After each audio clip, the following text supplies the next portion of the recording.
نعمل كحك العيد الناعم بطريقة سهلة جدا، وهقول لكم السر اللي يخليه زي بتاع المحلات بالظبط.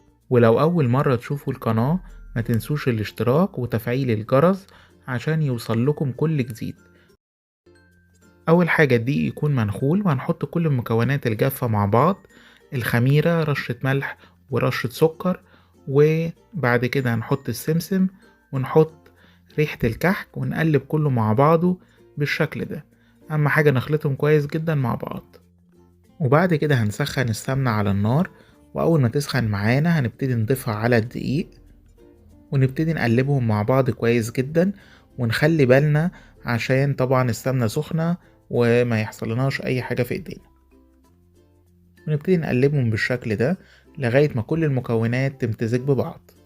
وبعد كده هبتدي أضيف الحليب الدافي، وابتدي أضيفه واحدة واحدة لغاية ما العجينة تلم معايا وتمسك.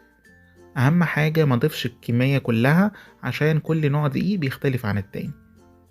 العجينة هتكون بالشكل ده، ما بتلزقش في الإيد وبتكون طرية بالشكل ده، وهنسيبها ترتاح ربع ساعة. ولو حابين نحشيه كل واحد وعلى حسب المتوفر عنده، سواء هيتحشي أي مكسرات أو أي حاجة عندنا، كل واحد وعلى حسب المتوفر عنده، ممكن يتعمل من غير حشو أصلا.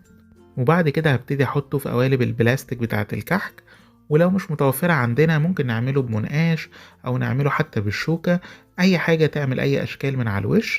وهدخله في الفرن على درجة حرارة 180 لمدة من تلت ساعة لنص ساعة. وبعد كده لما بيطلع هسيبه يرتاح خالص ويبرد تماما، وبعد كده ابتدي أرش عليه سكر بودرة على حسب الرغبة.